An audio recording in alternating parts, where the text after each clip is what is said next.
সাবুদানা আর বিভিন্ন রকম ফ্রুটস দিয়ে বানানো একটা মজার পুডিং রেসিপি আজকে শেয়ার করছি। রোজার মধ্যে এটা বানালে কিন্তু অনেক বেশি ভালো লাগবে ইফতারে। এটা বানানোর জন্যে আমি হাফ কাপ পরিমাণ সাবুদানা নিয়ে নিয়েছি। এখন চুলায় পর্যাপ্ত পরিমাণ পানি বসিয়ে পানিটাকে ফুটিয়ে নিয়ে আমি সাবুদানাটাকে জাস্ট সেদ্ধ করে নেব, এজন্য ঢেলে দিলাম।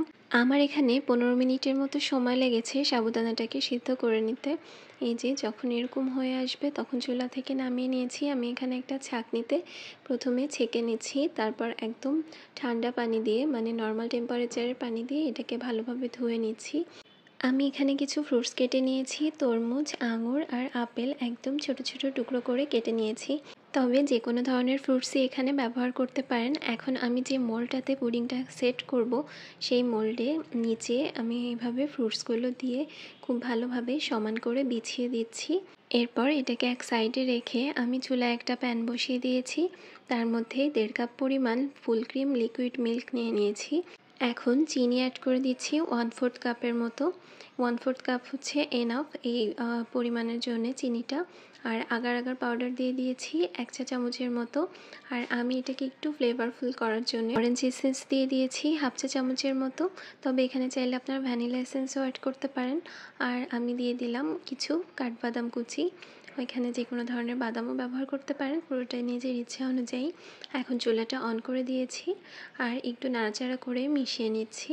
এই পর্যায়ে আমি ঢাকনা দিয়ে ঢেকে দিচ্ছি যাতে দুধটাতে তাড়াতাড়ি বলক চলে আসে, নাহলে দেখা যাবে দুধটাতে বলক আসতে সময় লাগছে আর এদিকে দুধটা শুকিয়ে কমে যাবে। সো আমার এখানে বলক চলে আসছে। তারপরে আমি যে সাবুদানাটা রেখে দিয়েছিলাম সিদ্ধ করে, সেটা এর মধ্যে দিয়ে দিয়েছি। সম্পূর্ণটা দিয়ে খুব ভালোভাবে নেড়ে চেড়ে মিশিয়ে নিচ্ছি। এটাকে জাস্ট আর একটা বলক দিয়ে আমি চুলা থেকে নামিয়ে নিব। এটাকে জাল করে ঘন করার আসলে কোনো প্রয়োজন নেই, কারণ দুধের পরিমাণটা আমি এখানে কিন্তু কমই ব্যবহার করেছি। এখন এটাকে আমি চুলা থেকে নামিয়ে যে মোল্ডটাতে আমি ফ্রুটসটা ঢেলে রেখেছিলাম তার মধ্যে একদম গরম অবস্থাতেই কিন্তু ঢেলে দিচ্ছি। পুরোটা আমার ঢেলে নেওয়া হয়ে গিয়েছে। এই যে দেখতে পাচ্ছেন। এটাকে একটু ভালোভাবে নাড়াচাড়া করে একদম সম্পূর্ণ ঠান্ডা হয়ে আসা পর্যন্ত অপেক্ষা করব। তারপর নর্মাল ফ্রিজে 2-3 ঘন্টার জন্য রেখে দিয়েছিলাম। এই যে পুডিংটা কিন্তু একদম ভালোভাবে সেট হয়ে গিয়েছে। এখন আমি পুডিংটাকে মোল্ড আউট করে নিচ্ছি একটা ছুরির সাহায্যে। এভাবে আমি খুব ভালোভাবে 4 সাইডটা আলগা করে নিয়ে পুডিংটাকে মোল্ড আউট করে নিয়েছিলাম।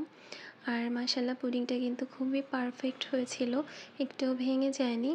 এখন আমি একটু কেটে দেখাচ্ছি। যদি সাবুদানা খেতে পছন্দ করেন আর ফ্রুটস ভালো লাগে, তাহলে এরকম একটা হেলদি ডেজার্ট কিন্তু বানিয়ে নিতে পারেন ইফতার আইটেমে। Thanks for watching. আল্লাহ হাফেজ।